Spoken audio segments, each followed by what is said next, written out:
kembali di program khusus Pilkada Bersih 2015. Pemirsa, kita akan langsung saja membahas terkait dengan pelaksanaan Pilkada serentak hari ini. Sudah hadir di studio bersama saya dua orang narasumber, ada pengamat politik dan juga dari Ketua Perkumpulan untuk Pemilu dan Demokrasi Perludem. Ada Mas Didi dan juga ada Mas Gun-Gun.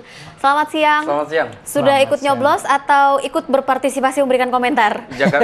Jakarta Barat tidak nyoblos, tapi ikut berpartisipasi. Ikut berpartisipasi menemani memberikan warga yang memilih. Ya. Oh, oke. Baik, ikut libur juga ya hari ini ya. Iya, betul, Baik, menikmati. kalau boleh memberikan pendapat ini, kira-kira pelaksanaan Pilkada serentak sampai dengan saat ini pukul 14, Mas Gun-Gun, apakah memang sudah dinyatakan berhasil, cukup berjalan sempurna atau seperti apa? Tentu untuk berjalan sempurna terlalu prematur ya untuk menyimpulkan, karena prosesnya kan sedang berjalan. Iya. Tahap rekapitulasi ya kan, kemudian nanti juga proses-proses lain, misalnya tingkat penerimaan kandidat atas kemenangan atau kekalahan. Misalnya apakah mereka menstimulasi atau memprovokasi massa atau sebaliknya, misalnya dia dengan bijak mengikuti koridor konsensus politik dan hukum.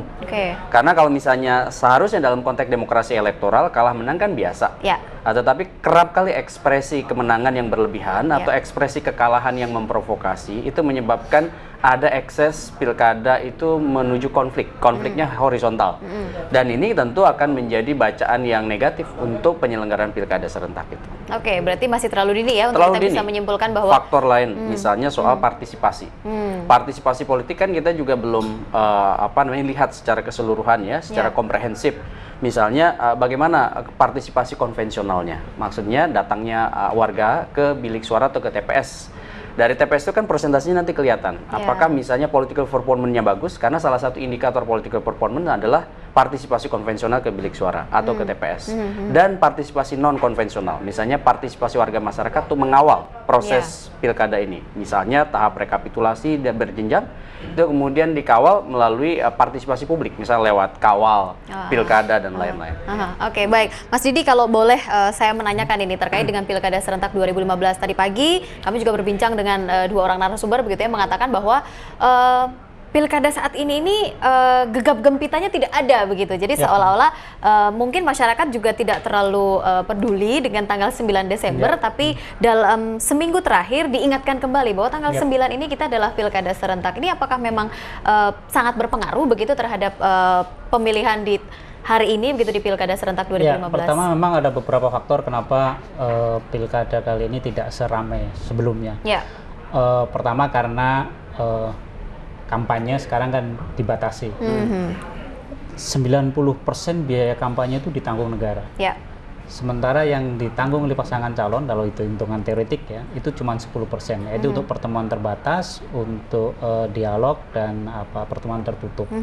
Nah, ini kan tidak bawa spanduk, tidak bawa baliho, macam-macam. Jadi memang tetap mereka intensif, tim kampanye dan pasangan calon, tapi lebih banyak keluar masuk rumah atau kampung-kampung, sehingga penampakannya memang nggak terasa. Sementara yang pasang baliho, pasang iklan di media itu semua ditanggung oleh negara, dan karena dana negara terbatas, maka juga terbatas. Jadi misalnya ada beberapa daerah yang pemasangan baliho itu hanya dibatasi di 5 titik satu kecamatan atau satu desa, itu kan sangat terbatas. Pertama. Yang kedua, kami juga dengar keluhan hampir semua teman-teman partai yang sering kami ajak ngobrol itu mengeluh bahwa para pasangan calon ini kesulitan dana.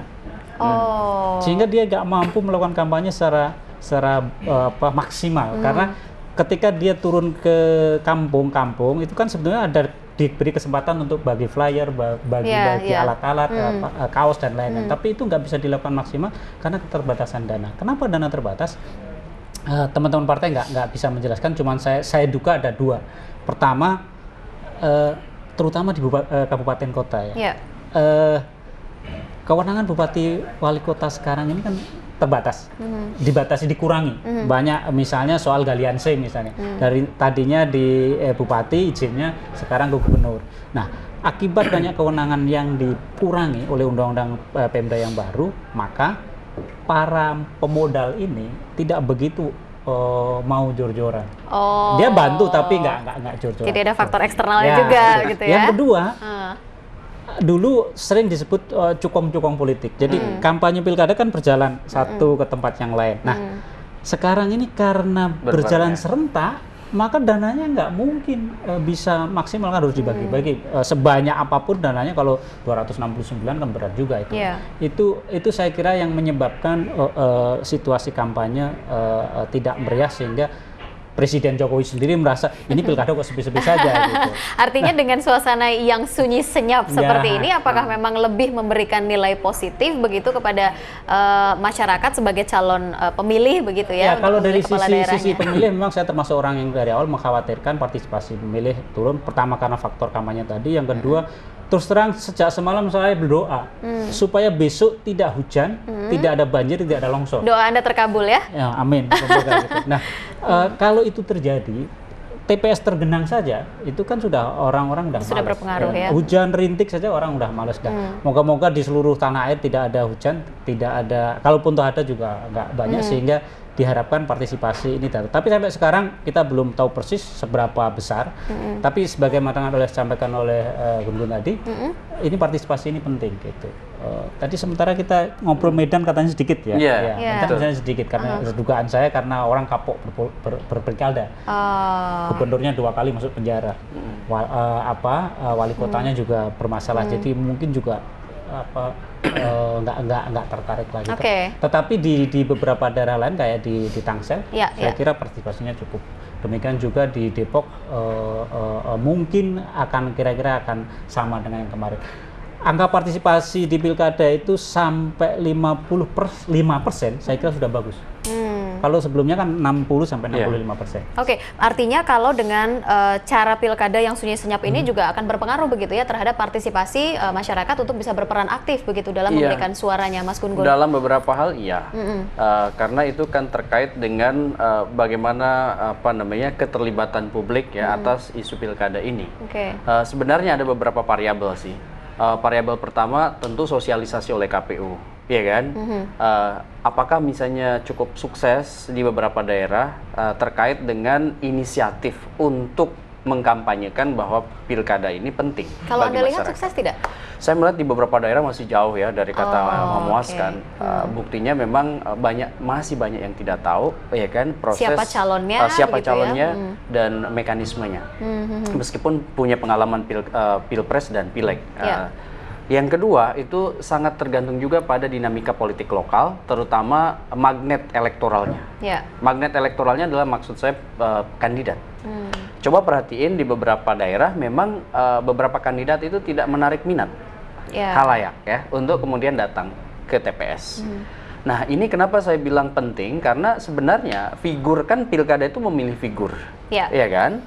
Pada saat dia memilih figur, maka posisi figur itu menjadi penting. Bukan hanya popularitasnya, tapi tingkat penerimaan atau acceptability publik pada si kandidat. Nah ini yang kemudian bisa aja di beberapa daerah yang tadi misalnya Mas Didi bilang, banyak figur yang di daerah itu kena kasus hukum, setelah terpilih dia malah tidak amanah, malah masuk penjara, ditangkap KPK, sehingga terjadi diskrepansi politik. Secara akademik, diskrepansi politik itu bisa dijelaskan adalah tingkat keberbedaannya antara apa yang dipikirkan dengan yang dirasakan dalam realitas keseharian mereka, sehingga kemudian muncul apatisme, sikap apolitis terhadap apapun penyelenggaraan, apalagi konteksnya demokrasi elektoral, memilih orang misalnya.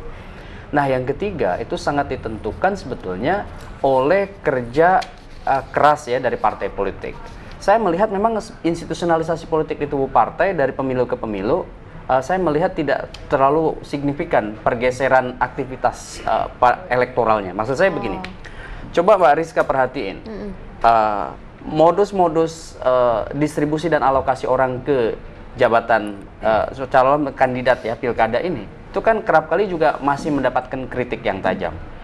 Misalnya mengambil vote getter, ya kan, atau tokoh populer untuk menjadi kandidat tanpa memerhatikan misalnya historisitas berjenjangnya atau track recordnya dalam konteks tautan dengan persepsi publik di lokal yang bersangkutan. Sehingga kasus-kasus di beberapa daerah ada gap ya antara kandidat dengan warganya, sehingga ya otomatis orang kemudian malas memilih begitu. Oke, baik, itu mungkin catatan penting juga begitu ya terkait dengan pelaksanaan pilkada. Tapi kalau kita bicara dari sisi para calon, ini kan sekarang sudah mulai banyak bermunculan calon-calon independen begitu ya. Contohnya tadi salah satunya di wilayah Pasuruan, Jawa Timur. Mungkin nanti kita bisa akan bahas lebih lanjut ini terkait dengan calon-calon yang mulai bermunculan di Pilkada 2015 dan sudah memberanikan diri bersaing dengan calon-calon yang didukung oleh partai-partai politik. Kita masih akan kembali pemirsa ke hadapan Anda dalam program khusus Pilkada Bersih 2015, dan kami ingatkan kepada Anda yang ingin memberikan komentar, kami